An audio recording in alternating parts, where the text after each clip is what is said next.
Before we jump into this conversation, I wanted to let you know about something exciting I've been working on. As you might know, I'm incredibly passionate about helping people to find and share their voice, especially if their voice is one that aims to create positive change in others. So I've been working intentionally to bring that mission to life and have launched a new podcast network with purpose. It's called the Guide Your Light Network, and it features podcasts and voices that inspire, educate, and transform listeners. And we have a library of podcasts that are part of this network that truly embody that mission, and we are looking for more. So if this has sparked an interest in you and you're ready to start exploring speaking and using your voice in this way, I'd really love you to check it out. And if you have something important to say, but perhaps don't know where to start to bring it to life, we can also help to hold your hand through that process to craft your authentic message through our Guide Your Light sessions, where you can get super clear on your intention, messaging, and structure needed to launch a podcast of your own with purpose that is authentically you. So just click over to guideyourlightnetwork.com and you can find out more. Hey everybody, I'm Maritza Barone, and this is the Things You Can't Unhear podcast. Has there ever been a moment in your life where you heard or read or were told something that you simply could not unhear? Something that caused you to make positive changes so that you could become the best version of yourself?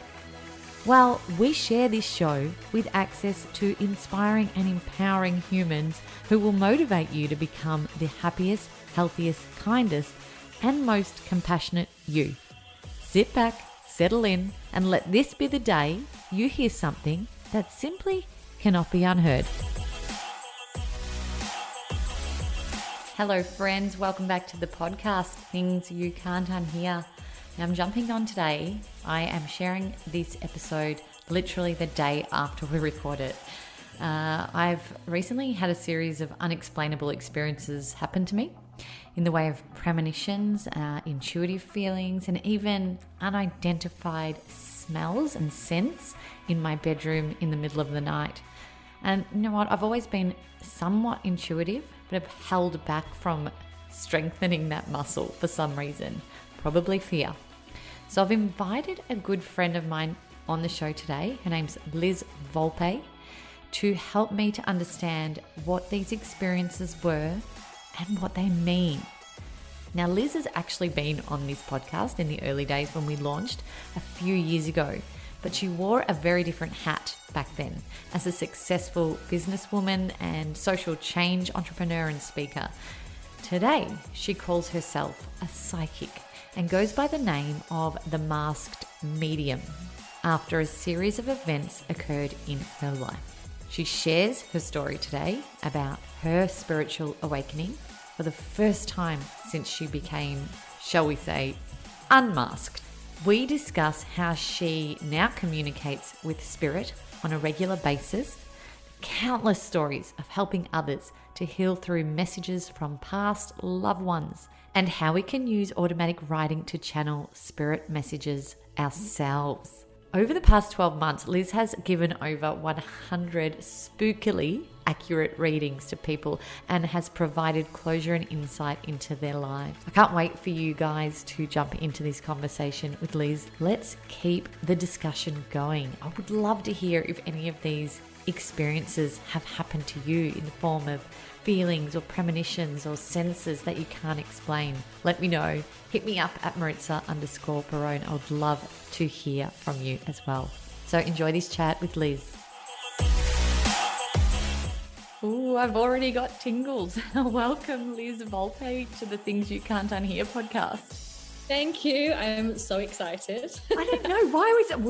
We are both like sporting butterflies right now for this conversation, and I've had you on this show a couple of years back actually, as this incredible speaker and entrepreneur and business-minded woman that absolutely blew me away from the moment I heard her speak.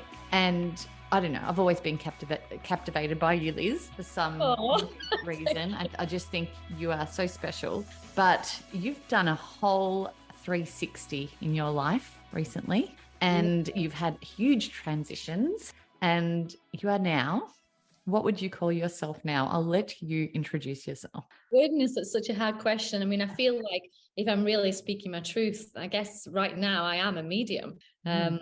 You know, and I've had to step out of that spiritual closet and be honest with myself. So this is like the first time, I guess, I'm being honest with a lot of people around me as well. I know, it's crazy. You've had, yeah, like I said, a huge transition, and we've had phone calls sort of tracking back the last 12 months where, you know, you're like, something's going on with me. I've had this huge experience. I can't focus on what I was doing prior to this. And so I've watched as your journey's evolved, and I remember, I'm going to open this by sharing an experience that happened to me. And how you helped me through that, because I called you freaking out the other day, and I shared this on a post on my Instagram profile recently as well. So I woke up at 3 o'clock in the morning, and I smelt a very intense smell in my bedroom of angel perfume. And it was so distinct because my sister wears or used to wear that perfume years ago, and I know that smell so well. And I looked around my room and I could not identify where the smell was coming from, and it was a complete mystery, but I felt safe. And I ended up going back to sleep.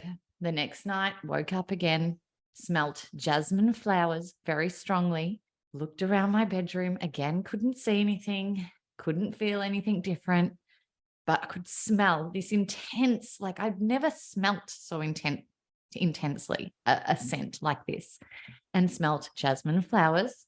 And I looked up the meaning of jasmine flowers, the spiritual meaning, and that meant angels. That same day, I was driving, and I was on the phone to a friend of mine as I was driving on speakerphone. Don't worry, everyone. And as she was chatting away, she was telling me about a new car that she'd purchased, and it was just a normal conversation. And as she was chatting, a vision flashed in my mind of this car accident scene, a scene with ambulance, police, paramedics, lights flashing. I don't know where it came from. And I almost like shook myself out of it and thought, oh, why are you thinking of that, Maritza? Don't do that. That's silly. And snapped out of it and kept on driving. And not only 30 seconds up the road, I turned a corner, and right in front of me were police, ambulance, paramedics, a man being resuscitated on the side of the road, and the exact scene that I had just pictured in my mind. So wow. I absolutely freaked out, and I called you because I know you experience things like this. It happens to the best of us for some reason. Talk to me. What is this? What's going on? Wow. I mean, you know what? This is like the millionth time someone has actually spoken to me about like similar situations over this past year and a half that this has been happening to me. And, you know, I don't know if it literally is that I'm attracting people that have these situations happen, or if there is this great awakening, you know, where suddenly people are having these mystical spiritual experiences that you know, stop you in your track, like it happened to you. But to me, you know, that is a common spiritual awakening, you know, where you're either opening those psychic senses, or you're given a little snippet of actually, you know, what's behind that veil that's around us in our normal human existence. It's crazy. It's so crazy. I want to dig into sort of those senses more deeply, but how did it happen to you? Tell me your story, because we've touched a little bit on your story, but I don't know the details of it. And I'm so curious to hear them. And I'm sure everyone else is too, you know, that turning point, that transition of when things changed for you and you woke up, so to speak. Yeah, I mean, it's funny because now I look back on life and I'm like, you know, this has always been there. But honestly, a year and a half ago, when I felt like I discovered it, it was the most shocking, craziest moment of my life. And look, it was right in the middle of COVID. So I guess I was in the stage of living more of a quieter life. I started to meditate more. I wasn't in, you know, the hustle and bustle of the city, which I actually think may have brought me to this point faster than it may have had done if I'd have been living in Melbourne. But I just was called one day to start reading books on psychics. Nothing new for me. I've done it all my life. You know, I've always been curious in the spiritual realm. But there was something about this book that I'd never felt really before. This particular lady was talking about something called automatic writing, which predominantly she'd go into meditation and she'd connect with someone from above and she'd just start to write, and she'd literally channel these amazing messages from spirit via writing. And there was something about that I cannot explain. It was literally like someone was dragging me to find out more about automatic writing. It was so strong that I actually cried. And it usually takes me quite a bit to cry. And I literally ran to my Kindle. I searched up the first book I could find, and I literally sat down and started to read it. I only got to chapter 4 because that's all I needed. I just needed to know, just tell me what I need to do to have a go at this automatic writing. And basically I set myself this challenge of having a go every morning, waking up and trying to automatic write. And this is literally what suddenly spiraled my life out of control. This first few days I sat down to do it, and it was really interesting. I'd suddenly find myself writing the odd word, unconsciously writing the odd word and then the odd sentence, which would be like a voice or a piece of words that wouldn't sound like me. Like, you are a child of God, as an example. And I'd be like, oh, I wouldn't say something like that. And then by day 4, everything happened at once. I sat down to automatic write. I went through my meditation. I put my pen to paper and started to just follow the procedure I always do. And all of a sudden, I actually physically felt my third eye open. And it was like I'd read about in books. And it was almost like you can imagine like the window of a caravan, and you pull it open, you pull it to the side. It actually felt like that. And right in front of me, as clear as day, in my mind's eye, sat a man. And I could see everything about him. He was sat on the moors on this kind of like old stone wall. He was wearing a flat cap. I could see exactly his facial expressions. And I instantly had a feeling of knowing around this man. And no matter the shock of that, I started to write. And basically this man introduced himself through this automatic writing as a man called Harry. And I felt straight away he was very connected to my dad and my family. And as fast as that happened, it finished, and I was left looking down at everything I'd written down on the page going, what just happened? And I was shocked. I didn't know what to do. It was a nighttime in Australia. As you can hear from my accent, I'm English. I decided to just literally jump onto Messenger and text my dad, Dad, what was your dad's name? Because the story goes that my dad really didn't ever know anything about my dad, and he didn't grow up with his dad in his life. And I basically just asked him that question and tried to get to sleep, and woke up in the morning. And the first thing I did was pick up my phone and open the message. And my dad just wrote one word, which was the name Harry. Oh. And that was the exact name that I'd written down the night before. And that was how the journey started. That was your validation, wasn't it? Wow, it was. It really was. I think I fell off my bed at that point. Was there a particular message that Harry needed to get to anyone? Yeah, I mean, after that, for the few days afterwards, Harry was pretty much there with me day and night, actually really talking through me to my dad, actually, and passed on a lot of messages, which I believe had a really healing nature regarding the past from my dad. And from there, Harry helped me with all different random things too. I guess he became my spirit guide, the person that was that introduced me to this magical world that I always wondered if it existed. And then all of a sudden, day in, day out, I was getting very good proof. So Harry then brought many, many different spirits over 3 weeks to me. And this 3 weeks is probably 3 of the hardest weeks of my life, actually. I can imagine. Why was it hard specifically for you? I mean, after the shock, but actually I guess this is a spiritual awakening, again, I can only really share my experience, but for those 3 weeks, it was almost like I drank 20 Red Bulls. I was completely wired. I couldn't sleep. I felt like I was getting messages through my mind's eye, hearing things, feelings constantly for 3 weeks. I found it very hard to eat anything. There's no way in a million years I could have done anything aside from literally get messages from people. So it was a bit of a time of desperation, and a time where life kind of stopped for me. The life that I'd known up until that point completely stopped and changed. Was it an incredible experience being able to help your father to heal through these messages that had just come to you in this way? I mean, it took me a while to even pass that on. I'm not gonna lie. And because, again, phoning someone up and going, oh, hey, Dad, by the way, you're not necessarily a believer in this stuff, but I've got this message from your dad. That took a lot of guts in the end for me to make that phone call.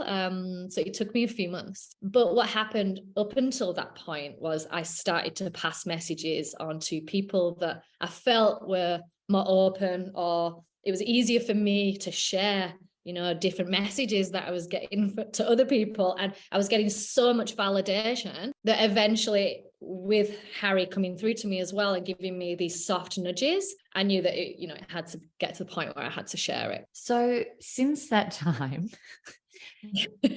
what have you done with this new, I don't know, what do you call it, skill of yours? What have you done with this? So look, I'm not going to lie. I have not made any conscious decisions around any of this. This has been completely led by the people, the spirit guides, the angels, who knows who's around me. But after actually starting to, I guess, practice this skill that I'd got, I went to find someone that could help me and fine tune it, and actually help me put some rules in place so I wasn't getting bombarded with messages, and I could actually get it under control. That was step one. I started to study it and learn it and fine tune and learn this amazing craft. And then one day, I guess the next message and direction dropped in from above, and I got shown very clearly after a meditation, pick up your phone, go onto Instagram and start an Instagram page. And without me even knowing consciously, I called it the name, The Masked Medium. And the message that I received was so clear: follow 5 complete strangers. And what you need to do is offer 100 free readings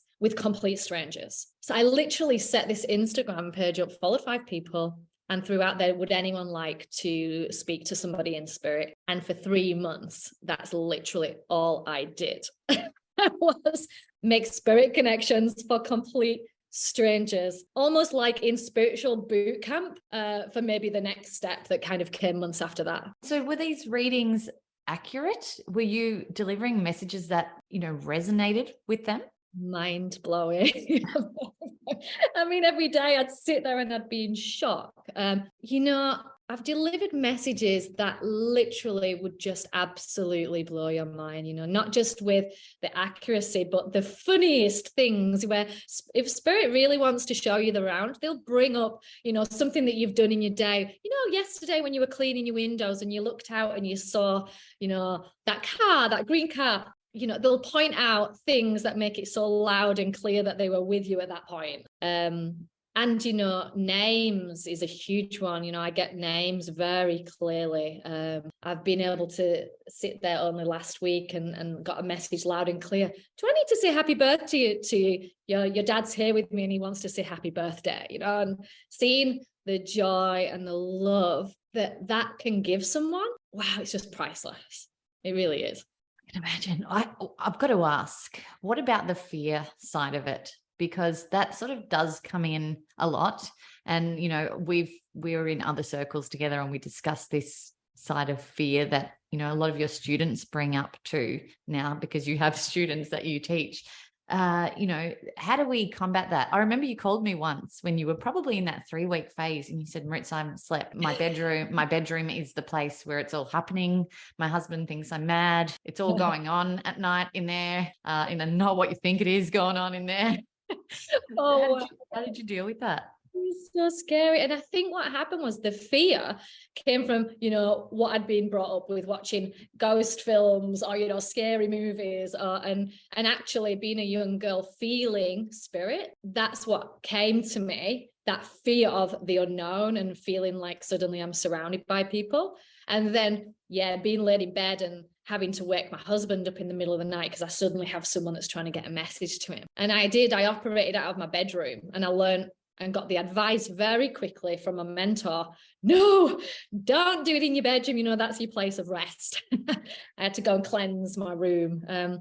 But fear, I think, is really normal. My mentor really showed me how actually, what was I scared about when I was young? You know, what was it good? Because these spirits around us, they're just like the same as me or you. You know, it's not like they're a ghost wearing a white sheet, making them scary noises coming in. Or when you connect with a spirit, 99% of the time, you actually feel just surrounded by a lot of love. And I think it's taken me time. I'm not going to say that fear suddenly just went. I needed to practice and play around with this to realize there's just nothing to be scared of. That's really comforting to know.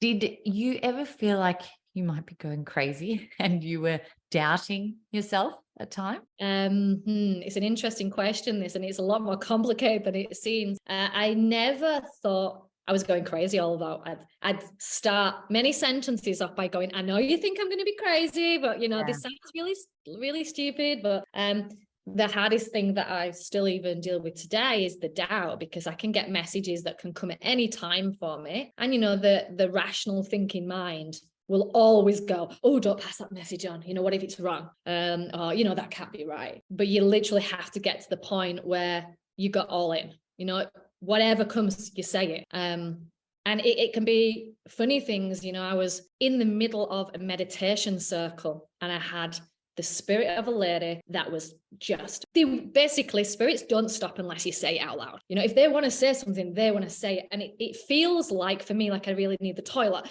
I get fidgety. It's like I have to do it right that second. You know, there's no holding back. And we were in the middle of a meditation circle, and I got the strangest name from this lady. I can't even remember what it fully was. It was like Celia. It was something random. So in the middle of everybody meditating, I was like, I'm so sorry, but do you know Celia or whatever it was? And this woman just looked at me and went, that's my best friend. Oh. That had actually passed away. So yeah, it can happen at the most random times. And it's quite funny, to be honest. I actually have to laugh. Yeah.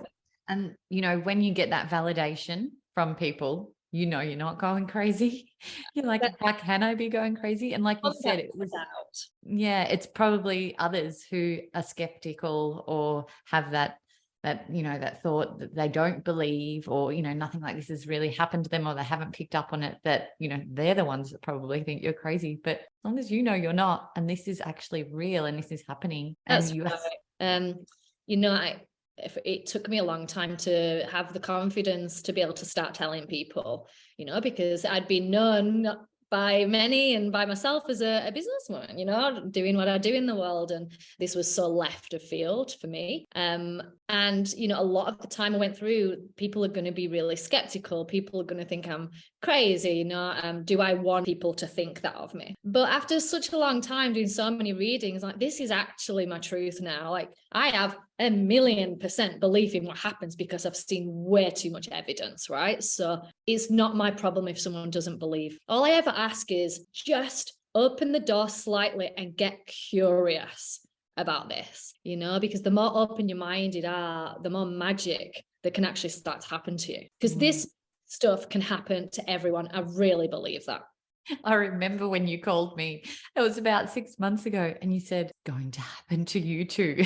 I'm like, what do you mean it's going to happen to me too? And you said, yes, it's going to happen to you too. And look, when I had those experiences last week, I feel like that maybe a little door did open. And I'm now doing an intuitive workshop with you, which is really interesting. And during that workshop, you've given us a workbook where we're listing, you know, intuitive moments that we've had. And, you know, yes, maybe I thought that was the first time it happened to me. But now that I've started listing, it's certainly not the first time that I've had an intuitive thought or, you know, guidance from something else other than myself that I couldn't possibly have known, you know, dropped into my lap. So yes, it's interesting when you really go out and look at, hang on, this has been happening for a long time. And I think you say the same thing about you starting your business, Project Gen Z, don't you? Yeah, absolutely,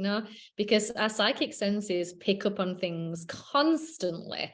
And I look back now, and both of my really, successful businesses came from a sudden creative download of information, which I always just called a light bulb moment, thinking it was so cheesy to call it like, oh, it was just this light bulb moment where I knew exactly what I needed to do. But now I look back, I'm like, that didn't necessarily come from my rational thinking mind, that was given to me as a gift.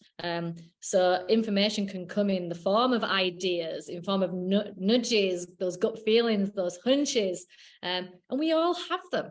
It's just a lot of us, we just choose to let the thought pass too quickly without having awareness. Wow. What's been the most standout reading that you've done that you just sort of, that springs to mind and you're like, I just can't believe how much I helped that person, or what happened? You know what? I'll share some of it because I do always like to ask permission. The craziest thing happened. So I was the masked medium. Nobody knew who I was on Instagram. And all of a sudden, someone followed my page that I actually knew. And I was like, oh, I hope they don't realize it's me. And the next thing, I get a message saying, please, if I send you a photograph, please, can you connect with the person? And, my mind was like, oh no, if I do a reading for them, it's going to be like, I'm going to have to tell them it's me. And oh my God, what if I do it wrong? And, I was so early on in my journey, but I was very called to do this reading. The minute I looked at the photograph of this man, he was right there with me. And I told him to go away for 3 or 4 days. And he popped up every morning. So I was like, well, I don't feel like I've got a choice here. I've got to connect with this man. And the minute I sat down with him, I wrote probably 5 or 6 pages of information. He came across calling himself the chief. And he told me exactly how many daughters he had. He told me every single person's Chinese horoscope sign. He told me what he did for work. He told me how he passed away. And I'm talking, he gave me a full summary of his entire life in those pages. So I sat there with all this information and I typed it up. I sat there and typed up, and I hesitated, from pressing send. And I was like, here goes, I pressed send, and literally for 2 days, I was checking that blooming mass medium inbox, so scared to hear that it was all rubbish or whatever. And then all of a sudden, 2 days afterwards, I just got this message that literally said, we're sorry we haven't got in touch with you. We just couldn't get back to you straight away because we cannot believe this information you've provided. And it turned out that, unfortunately, the person's father, who he happened to be, actually passed away of COVID not that long ago. And the validation was unbelievable. I ended up having to call them and say, this is going to sound even more crazy. Actually, I emailed them and said, this is going to sound really crazy. I can't believe this is all right. Please, can you call me? You know who I am. It's Liz. Whoa. And there was hesitation. And then, oh my God, this can't get any more crazy. And they phoned me and they were just like, you don't even understand. And, wow. Went through all of the information. And it was to the point where there was funny stuff. He showed me that the person who sent the photograph, he showed me in the casino playing roulette, and he was actually telling them off, can you stop actually playing roulette? And the guy was laughing his head off. He's like, oh my goodness, he's been telling us for months to stop playing roulette because we're trying to beat the system, and he's telling us that we can't do it. So there was all sorts of stuff in there. Oh, wow. How interesting, this library of stories that you're pulling together and healing that you're helping to occur. Can you explain to me how you receive messages specifically? Because I know there's a number of different ways that people can receive these messages. Yeah, and everyone is really different, I found so far. Most of my messages come as very quick flashes of images through my head and through my mind's eye, otherwise known as your third eye. However, it's probably flashes of information with all of this crazy inner knowing where I can just know something, yet I have no idea, where I would have known that information. So I am very clairsentient, which is inner knowing. It's just the feeling that you know something. And what was funny was that during that big spiritual awakening for me, I could not believe it. I'm like, wait a minute, these flashes, I thought that happened to everyone. This has been happening since I used to lay in bed as a 9-year-old. What? I was actually talking to people or getting messages this entire time, and I did not even know it. So what tends to happen is once you open up one or two of these senses, all of the senses strengthen for you. So you might start receiving information in lots of different ways. So they've all each got their own names. So you said clairsentient, and then there's clairvoyant, which is? Yeah, so clairvoyance is that clear seeing. It's that ability to, be able to see, like I saw Harry sat in front of me. And what are the other clairs? There's a lot of clairs, but the main ones are those two, with claircognizance, which is inner knowing. Clairsentience is more the feeling. This is inner knowing, where you might just actually get the information almost like a typewriter. Yeah. And then the other one is clairaudience, where you literally might just hear something, and almost like you're getting a voice into your inner mind. So you will have had it where you suddenly, like, you hear something and you turn your head really quickly, like, what was that? That's clairaudience. And what about when I woke up in the middle of the night and smelt something so strongly? Clairgustance, that's called. And that's not necessarily something that a lot of people focus on, but it's something that a lot of people experience. Is especially when you've lost somebody, someone in your family, like suddenly smelling them. I've had that experience myself, where I've suddenly just smelled my nana's perfume and be like, oh wow, she's here, but it's beautiful, like when the angels will give messages in so many different ways. And I absolutely love that you've been introduced via an angel, because when you think of angels, you don't tend to have fear. Introduced via an angel, because when you think of angels, you don't tend to have fear. So looking back at my story in my 20s, I was actually introduced into the spiritual world via angels. And I think that was probably the first step. What do you mean? So I was walking through a shopping center, like 23, 24 years old. And again, suddenly felt like someone had grabbed hold of me and pulled me into a bookshop. I had no idea why the hell I was walking into this bookshop. And I walked straight up to a shelf, looked up, and saw a pack of angel oracle cards in front of me. And I just picked them up, having no idea what they were, but I felt that strong. And I purchased them and went home and was like, what the hell am I doing with these? And I started to read and learn how to read angel cards. And, I was so crazy into angel cards that my friends used to call me Mystic Liz. I used to read for anybody that stepped into my house, and through that, I started to build a relationship with the angels around me. And looking back now, I feel like I'd buried all of this information. I used to channel angels when I was driving, and pass messages on to people that way as well. It's interesting when you sort of back away from it, like it comes to you and then you back away from it. And, you had kids and you started amazing businesses and you got married and life was fun and joyful and you were on this beautiful big adventure. And then I feel like it comes in waves for some people. I've seen it a lot. It does. And I think that's partly due to us shutting it down. We grow up, and as children, we're very open clairvoyantly and clairsentiently, and all of our psychic senses, our sixth sense is so open. We know when someone walks into the room if they're feeling a certain way, or there'll be all these things that happen to us as a child. As we grow older, we learn to shut it down because we know it's not something that we really talk about.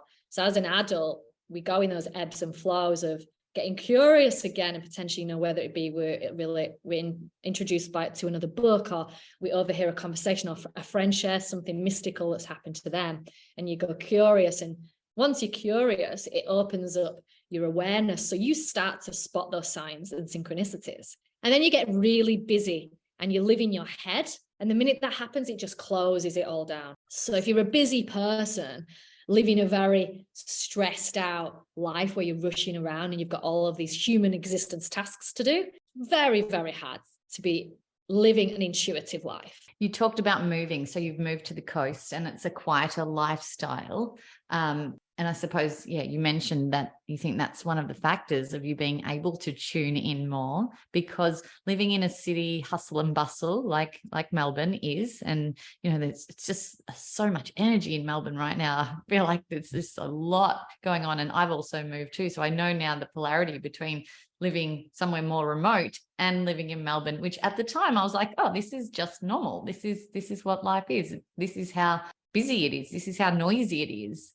So tell me about, us finding that space, even if we do live in cities, just finding that space to be quiet and still to receive, if that's what we're wanting to do.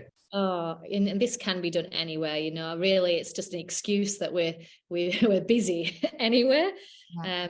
But for me, it's been a really simple and really not that hard journey of being able to still myself. And it's as simple as, for me, setting that alarm clock 15 minutes before my children wake up, and just committing to a very simple daily practice of 15 minutes of meditation. And then really taking or adding these other healthy habits into your life, like a walk to the beach, or even a walk with your headphones on in a green space, where you can connect to nature. Just allowing your mind to still, because when your mind is still is when the incredible universe, your guides, your loved ones will drop random thoughts in your head. And the random thoughts are your intuition. That's, I guess, the difference between your thinking mind, which is really ego driven and, it's confusing and makes you stress. This is just a random thing that pops in, and that's your psychic sense. And then they won't spook you in your dreams. You're providing them the space to come through when you're still and when you're in this environment. I know. How do you feel about meditation, or how did you feel about meditation before all of this happened? Hated meditation. Oh, goodness. I mean, meditation, I've always tried to do up until this point, and I don't know what it was. I just couldn't. I've got a very fast thinking brain, and, so turning it off for like an hour was never going to happen.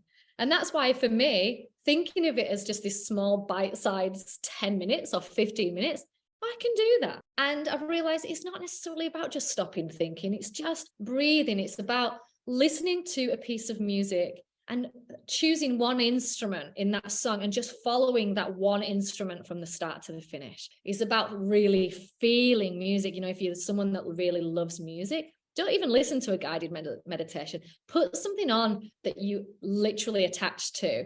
As an example, for me, I've realized that the minute I listen to piano music, it literally opens me up very quickly, within seconds. And I've played around a lot to figure out what works for me. It's about not filling every little second with something like we've got nothing to do. Oh, I'm going to pick up my phone and just check my emails or jump on social media. It's just filling every little second, that habit that so many of us have. This is so interesting, Liz. I actually urge everyone to go back and search Liz's previous interview on this podcast and see the difference. I mean, the same person, obviously, and the same beliefs and values and all of that. And you were always about helping people in everything that you were doing back then as well. And you're still doing that. But it's so interesting to see how this business-minded woman has now become this spiritual goddess. And I love now that you're bridging that gap with them both, and you're taking that business mind that you know and have built, and you're incorporating it into helping people in a new way, which is so cool, because I'm part of your new course. We're only one session in, but I'm absolutely loving it. And you're completely unmasked. The masked medium has unmasked. Tell us a little bit about what you're doing with this. I mean, it became very clear quite quickly after completing my 100 readings what I was due to do next. And pretty much within hours or days of finishing that number 100, I got the next download of information. And that was that I was to, now I had the trust in it, actually go and teach people to do it. So the first course that I guess channeled, because it didn't really come through me, it came from spirit, was this Develop Your Intuition course, which you're on. And it's really around honestly showing people that they have this to tap into. I am still business minded. So for me, I can't always really buy into all of the really airy fairy spiritual stuff. You know, I do like to keep my feet on the ground. So I wanted to show people a practical way of following steps, you know, simple steps to actually develop this intuition and then use the intuition in normal life. How you make decisions, business with your children, how to know you're going down the right path, how to feel more fulfilled. It's all the stuff I've always spoken about on stage, but it's just got a different twist on it now. And it comes from that point of actually you are your own GPS. And I'm going to show you how to connect with something that, yes, is really magical and could blow your mind if I shared lots and lots of stories, but I'm going to do it in a practical way to let everybody start to develop it and make a difference in their own life. So cool. Yeah, love what you're doing. I think it's fascinating. And, you know, I understand, you know, we had a conversation on this podcast with Sheila V, and she'd come from a corporate world, and the pretty similar story actually, but she's also bridging the gap. And she said a lot of corporate like minds, this is going to start happening to, and then they're going to take that knowledge back into the corporate world and help others who are in that sort of hustle and bustle of that lifestyle, and filter more sort of spirituality and awareness into their day-to-day as well. So hopefully this is the start of an amazing shift with so many people out there. And, you know, you are definitely part of making that happen. How exciting, hey? So I always ask people this question on this podcast, and it's the title of the podcast, Things You Can't Unhear. And I suppose I won't ask it in your whole life, you know, length of your whole life. I'll ask it within this context of this conversation in terms of maybe from your mentor. What's something that your mentor said that really made you stop and, you know, think, I have to take notice of that, or there's a change that I need to make, or whatever it might be, something that you can't unhear?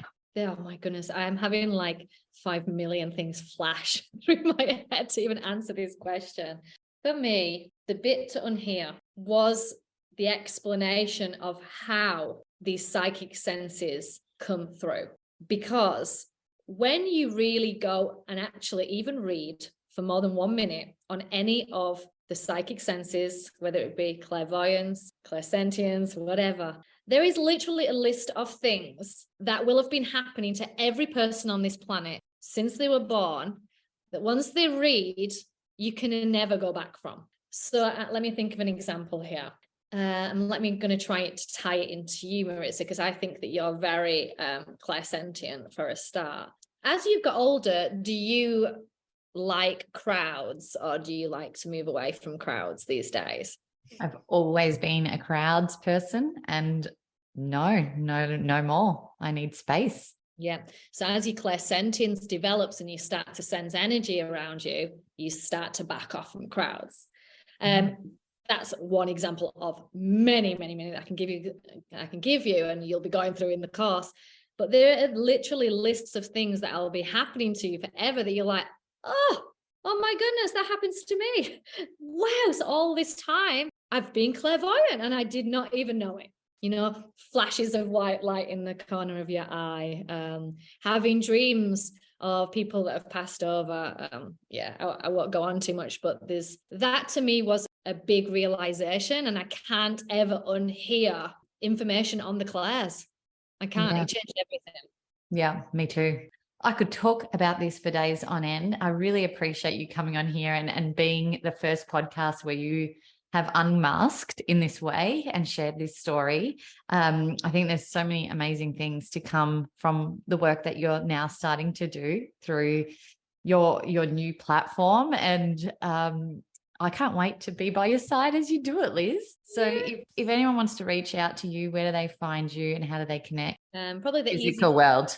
The easiest thing to do is maybe go through my Instagram, which is just at the Masked Medium, or themaskedmedium.com. But I am about to launch a podcast in the new year. Yes, you are. I'm going to be talking about a whole lot of crazy stories and more. Am I allowed to swear on here? You sure can. It's a podcast. There are no rules. I've actually just joined with my co-host Diane Driscoll, and we're launching a podcast called Spiritual as Fuck. And you can find us on Instagram at spiritual.af. It's going to be actually sharing a lot of these experiences and then bringing in the most unbelievable guests, you know, that have gone through stepping out of their spiritual closet or have incredible gifts. It's just to show people it's okay to be curious, and it's okay to start to delve into this. You can still go to your corporate job and be interested and open yourself up to this type of stuff. And you may or may not have the most amazing first guest, which I will not talk about. Everyone will need to follow the Instagram page and subscribe to the show to see when that actually drops. But I'm very excited for you and glad to be, like I said, by your side as you do this. Thank you so much, Liz. What an incredible opportunity to be able to share the message of spirit today. Thank you. Thanks for listening to the show. What did you think? And what did you feel? Let us know by leaving me a message on the Things You Can't Unhear Instagram community page. And if you can, give us some ratings love on your favorite listening platform.